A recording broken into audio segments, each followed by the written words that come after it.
So excited to be here with Eric today to hear your story first before we get into all the big changes hitting work. You have had, as I've had, a kind of squiggly line career.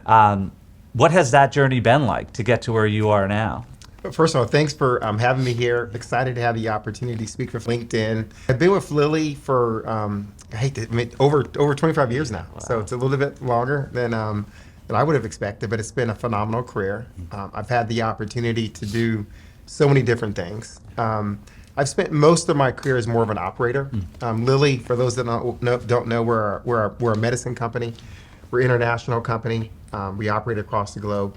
We make medicines. We work to help kind of fight some of the most devastating diseases. I've had the opportunity to work in our U.S. affiliate, work in Puerto Rico, work in Japan, primarily helping to connect our medicines to physicians, and then physicians connect those to patients. And then I had a few different offshoots, worked in E&C, but most of my career is spent more in the commercial realm. My current boss now, Dave, and our previous CHRO said, "Have you ever thought about HR?" And that was a surprise to me, actually. It wasn't something I had thought about, and would never expect it to be considered for a role like that. And they said, "Hey, you ought to think about it." And I think their thinking at the time was, "Hey, you're an experienced leader. You've led large organizations. You understand, our business well. You've demonstrated some history of connecting with people across the organization. I think you're a known commodity within our company. You should think about it." The solidifying factor was there's only so many executive positions within organizations. And Lilly is at I think a pivotal time in our organization. We're driving, as I mentioned earlier, in a couple of key disease areas. We're having the opportunity to impact a multitude of patients across the globe, opportunity to even do more of that moving forward. Why not be here at this moment to help continue to guide our people's strategy so that we can reach the opportunities we want to? That sort of through line of building experience in the business that you're able to bring into the talent org and into your role is really important for everyone, because I've been saying I think CHROs are the new CTOs and the next CEOs, because knowing talent and having the best talent situated in the best organizational structure is going to be how organizations win, and that's a skill set that obviously the talent function has. How has that helped you in this new role, and what would you say to talent leaders out there who maybe have risen up within the talent org but are getting the sense that it would be good for them to flex a little bit into the business, and how do they do that? I think the business of HR is the business of the company, actually. And so the opportunity to make sure you understand how the organization achieves its objectives, understand how the organization creates alpha through its innovations, understand what are the key aspects of the company, and then how does HR help connect that to the things that we do. And at the core, Lilly is only successful because of its people. I think HR is pivotal to all those things, but at the center of that, you need to make sure that you understand, again, how the company succeeds, and then how does HR make sure we're bringing in the right people to achieve that mission. Yeah, and I think given the changes that are going to hit work and the changes that are going to hit organizational design at work, having that curiosity, not just in people, which is core to being in the talent function, but curiosity about what the purpose of your organization and business is, so that you're really thinking about how that structure is going to fit with what your organization is trying to do, its mission, its vision. Let's shift to AI, this big game changer. Before we get into AI at the workplace, which I know you're thinking about, just from a perspective of Lilly as a medicine company, this is a game changer. I mean, probably biotech and all that people are expecting there is one of the priority arenas of expectation. How are you thinking about what AI means for your company? Yeah, let me maybe kind of go big picture. I kind of boil it down to maybe three kind of areas. Clearly, the way in which we make this world a better place, the way in which we achieve our purpose is through making innovative medicines. We're tackling some of the most troubling diseases across the world. And so we do that through creating, new chemical compounds, making sure we're going after new targets. And so I think having AI to help us discover and innovate more medicines is a critical area for us. Second, we have to make medicine. And you have to make it right every time. And so the ability to make sure we can have a really strong product supply, can meet the capacity the demand needs moving forward. How do we make our manufacturing just more productive? And so opportunity to leverage AI there, big data. And then obviously on the commercial side with how we can create just a better patient experience. And certainly AI can help there in many forms and fashions. We just launched Lilly Direct a little over a year ago now, and we're trying to maximize that kind of moving forward. And I think your broader question then, I think, is how do we think about AI as an overall organization just across everyone? And I think this is the one that's a little more maybe nuanced and maybe challenging in the sense of your trying to make sure that we think about it, how do I just keep AI within your workflow? And so leveraging the existing tools that you're already using and making sure that those existing tools can make you more productive, you're leveraging AI. So we're a Microsoft client, so obviously we're big on Microsoft kind of Copilot and integrating those tools as Microsoft launched them, as well as maybe customizing some of those tools a bit for ourselves and trying to put those in a workflow. From an HR function, we're a Workday platform customer, and we're certainly encouraging them and leveraging their AI capabilities. I think what I've been trying to do within my function is to encourage my team to kind of champion these things. I think we're HR organization, and you're dealing with people. There's this challenge to be perfect all the time. And my point is, I think as long as we can iterate, we don't have to be perfect. And let's embrace and kind of launch things. And so really, for the entire function organization of Lilly, making sure we use AI within existing tools that are in place. Yeah, I think really understanding the biggest risk is not taking risks right now. Imperfection is seeking perfection because it's all just changing, and building it in to current workflows is probably what I'm most excited about with AI, because I have been a big champion of skills first hiring in a skills-based labor market. It leads to more inclusivity, transparency, all of that.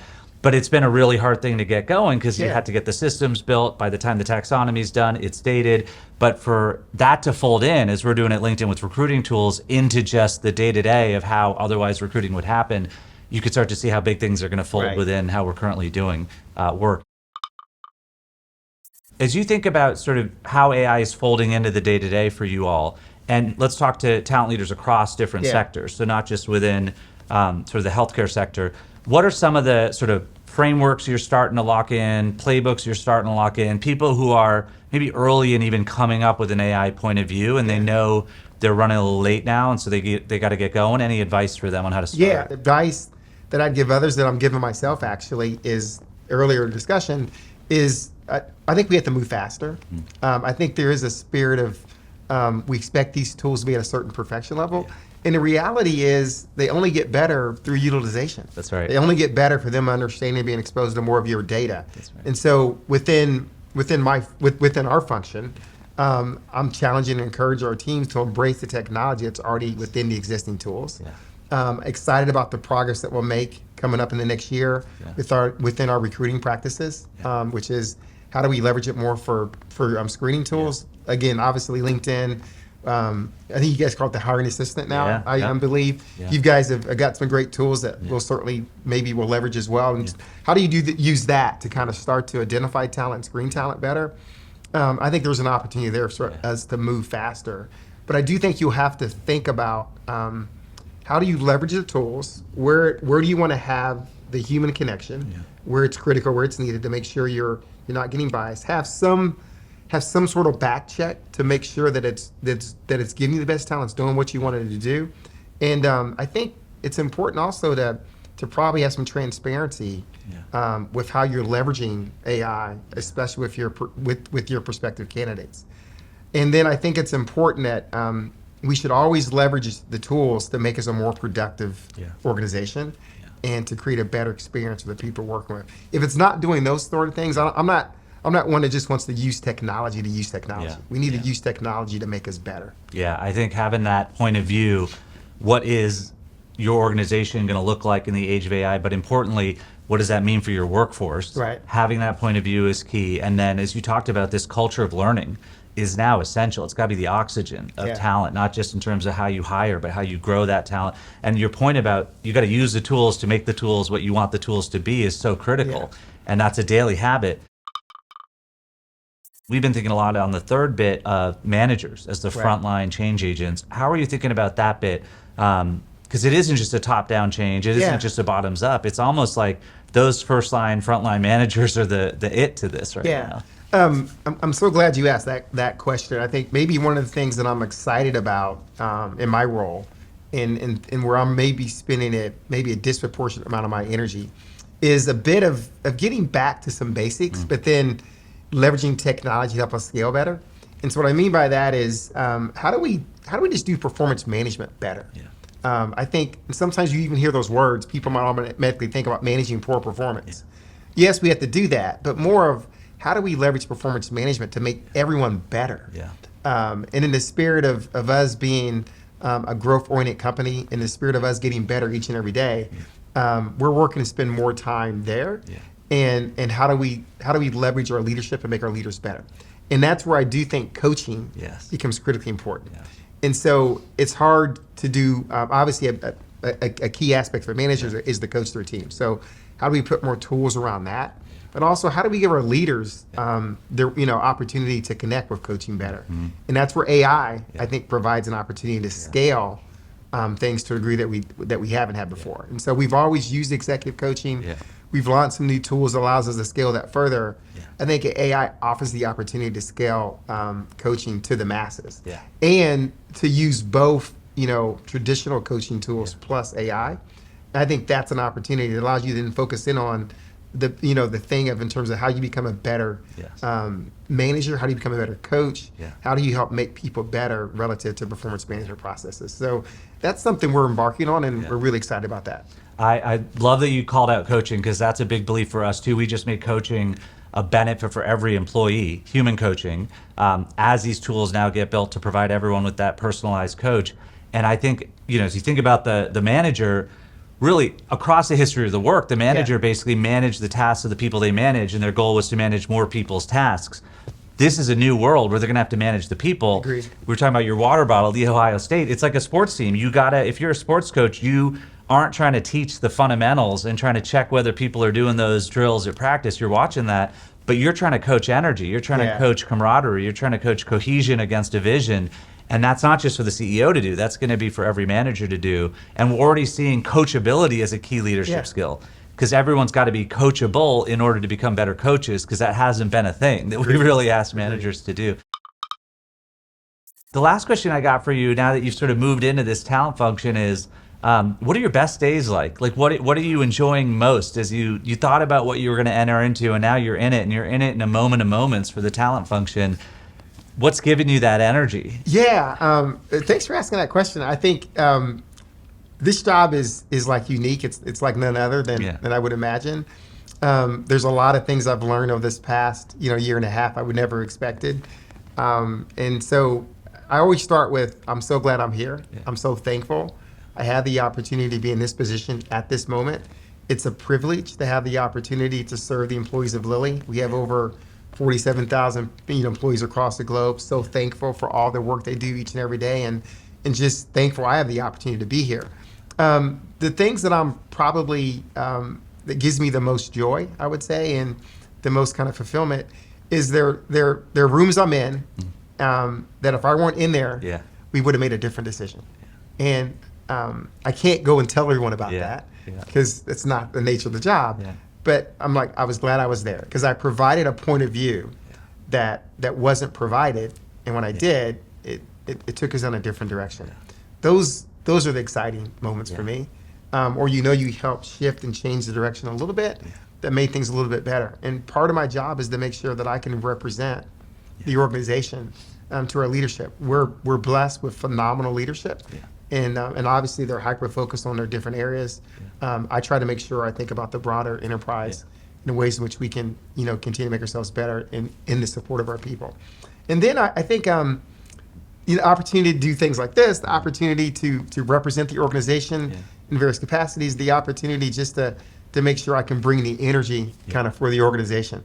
Believe it or not, though, I'm an introvert, and so I like to be an extrovert at work. And so I also enjoy the opportunity to go home and just kind of decompress a bit. Well, I think that's a perfect way to end, because I think it's a charge for anyone who is in the talent function or cares about this work, because we are all, by virtue of that, pro-human.